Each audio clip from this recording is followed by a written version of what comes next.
La bergère et le ramoneur. Avez-vous jamais vu une de ces armoires antiques, toute noire de vieillesse, à enroulement et à feuillage? C'était précisément une de ces armoires qui se trouvait dans la chambre, elle venait de la trisaïeule, et de haut en bas elle était ornée de roses et de tulipes sculptées. Mais ce qu'il y avait de plus bizarre, c'étaient les enroulements, d'où sortaient de petites têtes de cerf avec leurs grandes cornes. Au milieu de l'armoire on voyait sculpté un homme d'une singulière apparence, il ricanait toujours, car on ne pouvait pas dire qu'il riait. Il avait des jambes de bouc, de petites cornes à la tête et une longue barbe. Les enfants l'appelaient le grand général commandant en chef Jambes de Bouc, nom qui peut paraître long et difficile, mais titre dont peu de personnes ont été honorées jusqu'à présent. Enfin, il était là, les yeux toujours fixés sur la console placée sous la grande glace, où se tenait debout une gracieuse petite bergère de porcelaine. Elle portait des souliers dorés, une robe parée d'une rose toute fraîche, un chapeau d'or et une houlette, elle était charmante. Tout à côté d'elle se trouvait un petit ramoneur noir comme du charbon, mais pourtant de porcelaine aussi. Il était aussi gentil, aussi propre que vous et moi, car il n'était en réalité que le portrait d'un ramoneur. Le fabricant de porcelaine aurait tout aussi bien pu faire de lui un prince, ce qui lui aurait été vraiment bien égal.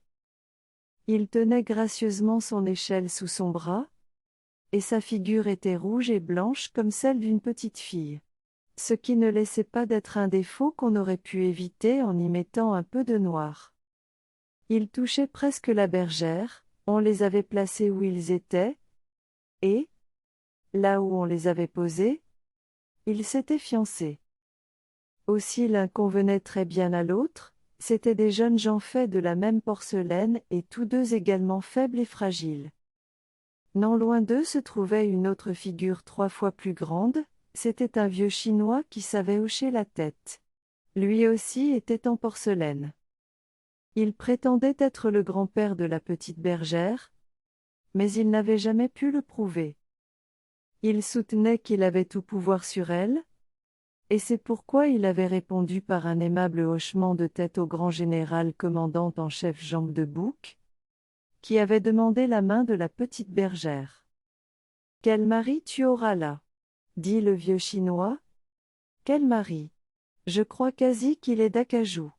Il fera de toi madame la grande générale commandante en chef Jambes de Bouc.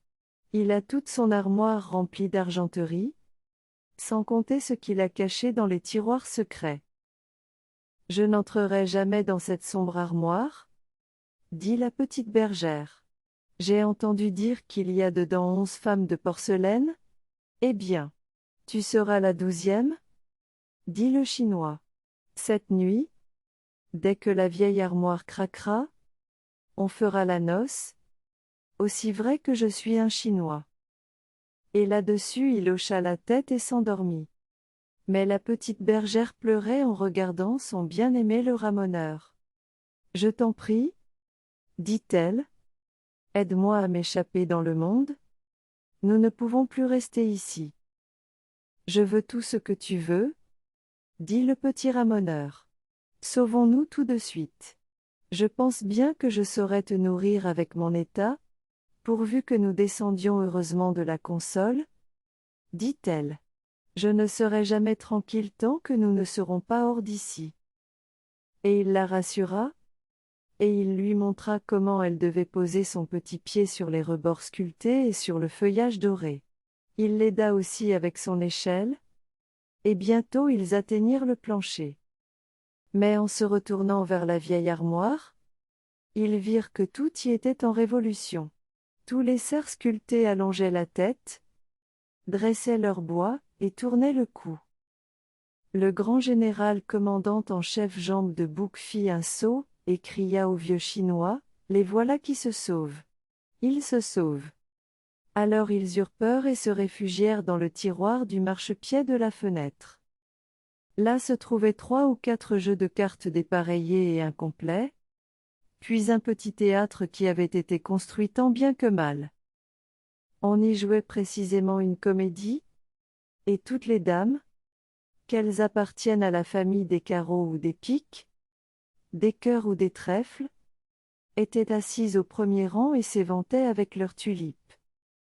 Et derrière elles se tenaient tous les valets, qui avaient à la fois une tête en l'air et l'autre en bas, comme sur les cartes à jouer.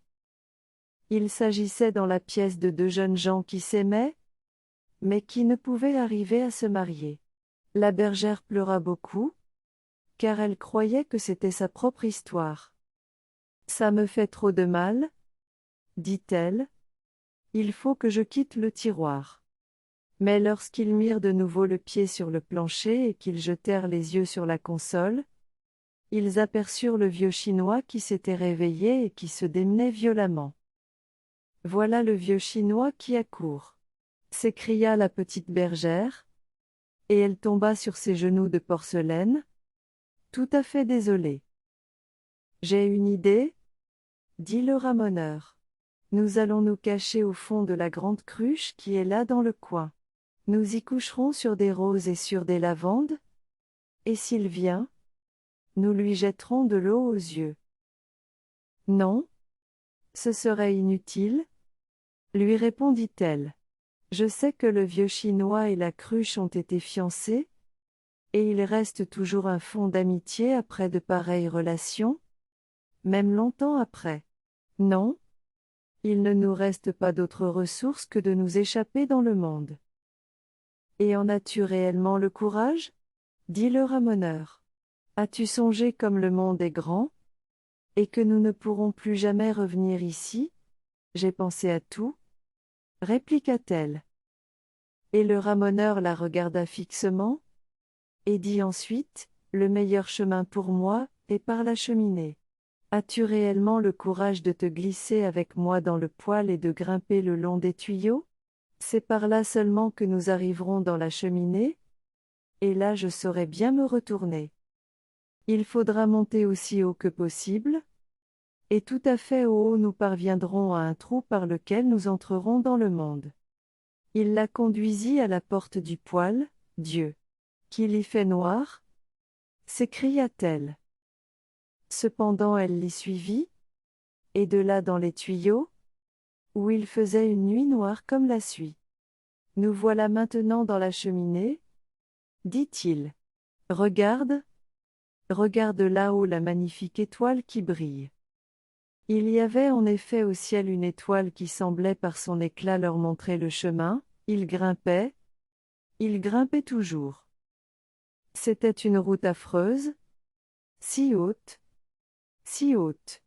mais il la soulevait, il la soutenait, et lui montrait les meilleurs endroits où mettre ses petits pieds de porcelaine. Ils arrivèrent ainsi jusqu'au rebord de la cheminée où ils s'assirent pour se reposer, tant qu'ils étaient fatigués, et ils avaient bien de quoi l'être. Le ciel avec toutes ses étoiles s'étendait au-dessus d'eux, et les toits de la ville s'inclinaient bien au-dessous. Ils promenèrent leurs regards très loin tout autour d'eux, bien loin dans le monde. La petite bergère ne se l'était jamais figurée si vaste, elle appuyait sa petite tête sur le ramoneur et pleurait si fort que ses larmes tachèrent sa ceinture. « C'est trop, dit-elle. C'est plus que je n'en puis supporter. Le monde est trop immense, oh! Que ne suis-je encore sur la console près de la glace? Je ne serai pas heureuse avant d'y être retournée. Je t'ai suivi dans le monde. Maintenant ramène-moi là-bas, si tu m'aimes véritablement. » Et le ramoneur lui parla raison. Il lui rappela le vieux Chinois, et le grand général commandant en chef Jambe de Bouc. Mais elle sanglotait si fort, et elle embrassa si bien son petit ramoneur, qu'il ne put faire autrement que de lui céder, quoique ce fût insensé. Ils se mirent à descendre avec beaucoup de peine par la cheminée, se glissèrent dans les tuyaux, et arrivèrent au poêle. Ce n'était pas certes un voyage d'agrément, et ils s'arrêtèrent à la porte du poêle sombre pour écouter et apprendre ce qui se passait dans la chambre. Tout y était bien tranquille, Ils mirent la tête dehors pour voir. Hélas! Le vieux Chinois gisait au milieu du plancher. Il était tombé en bas de la console en voulant les poursuivre, et il s'était brisé en 3 morceaux. Tout le dos s'était détaché du reste du corps, et la tête avait roulé dans un coin. Le grand général commandant en chef Jambe de Bouc conservait toujours la même position, et réfléchissait. C'est terrible, dit la petite bergère. Le vieux grand-père s'est brisé, et c'est nous qui en sommes la cause. Oh! Je ne survivrai jamais à ce malheur. Et elle tordait ses petites mains. On pourra encore le recoller? Dit le ramoneur. Oui, on pourra le recoller. Allons? Ne te désole pas. Si on lui recolle le dos et qu'on lui mette une bonne attache à la nuque, il deviendra aussi solide que s'il était tout neuf, et pourra encore nous dire une foule de choses désagréables. Tu crois? Dit-elle. Et ils remontèrent sur la console où ils avaient été placés de tout temps. Voilà où nous en sommes arrivés, dit le ramoneur. Nous aurions pu nous épargner toute cette peine. Oh! Si seulement notre vieux grand-père était recollé, dit la bergère. Est-ce que ça coûte bien cher? Et le grand-père fut recollé. On lui mit aussi une bonne attache dans le cou, et il devint comme neuf. Seulement il ne pouvait plus hocher la tête. Vous faites bien le fier, depuis que vous avez été cassé, lui dit le grand général commandant en chef Jambe de Bouc. Il me semble que vous n'avez aucune raison de vous tenir si roide. Enfin, voulez-vous me donner la main? Oui ou non? Le ramoneur et la petite bergère jetèrent sur le vieux Chinois un regard attendrissant. Ils redoutaient qu'il ne se mît à hocher la tête, mais il ne le pouvait pas, et il aurait eu honte de raconter qu'il avait une attache dans le cou. Grâce à cette infirmité, les 2 jeunes gens de porcelaine restèrent ensemble. Ils bénirent l'attache du grand-père, et ils s'aimèrent jusqu'au jour fatal où ils furent eux-mêmes brisés.